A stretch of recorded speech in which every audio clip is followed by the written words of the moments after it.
વડાપ્રધાન શ્રી નરેન્દ્રભાઈ મોદીએ હંમેશા સામાન્ય લોકોને પ્રાધાન્ય આપ્યું છે. તેમના નેતૃત્વમાં રિફોર્મ એક્સપ્રેસને આગળ ધપાવતું આત્મનિર્ભર વિકસિત ભારત માટેનું આ બજેટ છે. માનનીય વડાપ્રધાનશ્રીના નેતૃત્વમાં નાણામંત્રી શ્રીમતી નિર્મલા સીતારામનજીએ સતત 9મી વાર બજેટ રજૂ કરવા માટે અભિનંદન પાઠવું છું. કર્તવ્ય ભવનમાં તૈયાર થયેલું આ બજેટ 3 કર્તવ્યો પર ઝોક આપતું બજેટ છે. તેમાં જ્ઞાન એટલે કે ગરીબ, યુવા, અન્નદાતા અને નારી શક્તિ તથા દિવ્યાંગજનોના પિલર્સ મજબૂત થશે. આ 3 કર્તવ્યોમાં સમાજના બધા જ ક્ષેત્રોને અને દરેક વર્ગને સૌના સાથ સૌના વિકાસના મંત્રથી આવરી લેવાનો ખૂબ જ સરાહનીય અભિગમ રાખવામાં આવ્યો છે.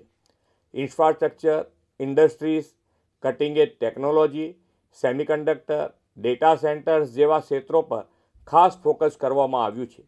એમએસએમઈ પર ભાર મૂકવામાં આવ્યો છે. તેનાથી લઘુ અને સૂક્ષ્મ ઉદ્યોગોને મોટો ફાયદો થશે. મેન્યુફેક્ચરિંગ ક્ષેત્રમાં ઉદ્યોગોને જે પ્રોત્સાહનો જાહેર કરવામાં આવ્યા છે તે પણ ગુજરાતના મેન્યુફેક્ચરિંગ સેક્ટરને બૂસ્ટઅપ કરશે. પૂર્વ ભારતના દાનકુનીથી સુરત સુધીના ડેડિકેટેડ ફ્રેટ કોરિડોરથી રાજ્યના વેપાર ઉદ્યોગ અને ઉત્પાદન ક્ષેત્ર માટે ઝડપી લોજિસ્ટિક સેવાઓ મળતી થશે. ટેક્સટાઇલ સેક્ટરને વધુ ઉત્તેજન આપવા જાહેર કરવામાં આવેલી 6 જેટલી યોજનાઓનો લાભ ગુજરાતના ટેક્સટાઇલ સેક્ટરને મળશે.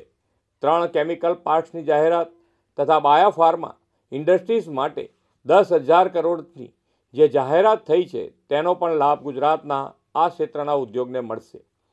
ગુજરાત દેશમાં મ્યુનિસિપલ બોન્ડ ઇસ્યુમાં અગ્રેસર રહ્યું છે. આ બજેટમાં મ્યુનિસિપલ બોન્ડ માટે જે પ્રોત્સાહન જાહેર થયા છે તેનો લાભ ગુજરાતની મ્યુનિસિપાલિટીઝને પણ મળશે. 5 લાખથી વધુ વસ્તીવાળા ટિયર 2, ટિયર 3 શહેરોને સિટી ઇકોનોમિક રિજિયન બનાવવાની જાહેરાતથી રાજ્યના નાના શહેરોનો સુગ્રથિત વિકાસ વેગવંતો બનશે. જામનગરમાં ગ્લોબલ ટ્રેડિશનલ મેડિસિન સેન્ટરને અપગ્રેડ કરવાની જાહેરાતથી પરંપરાગત ઔષધિઓના સંશોધનનો વ્યાપ વિશ્વભરમાં થશે. લોથલ અને ધોળાવીરાનો દેશની 15 પુરાતત્વ વિરાસત ક્લસ્ટર ટુરિઝમ ડેવલપમેન્ટમાં સમાવેશ થયો છે.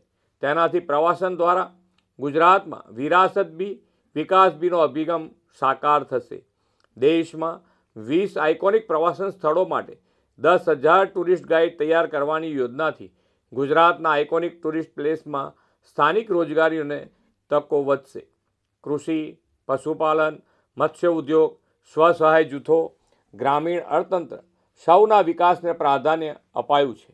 વડાપ્રધાનશ્રીએ હંમેશા કરદાતાઓનું સન્માન કર્યું છે અને તેમને દેશના વિકાસના ચાલક બળ ગણાવ્યા છે. આ બજેટમાં પણ કરદાતાઓના સન્માનનો ખ્યાલ રાખીને પ્રામાણિકતા વધે તે દિશામાં કરવેરા ભરવામાં રહેલી ક્ષતિને ગુનો નહીં પરંતુ ભૂલ ગણીને સજાના બદલે દંડની જોગવાઈ કરી છે.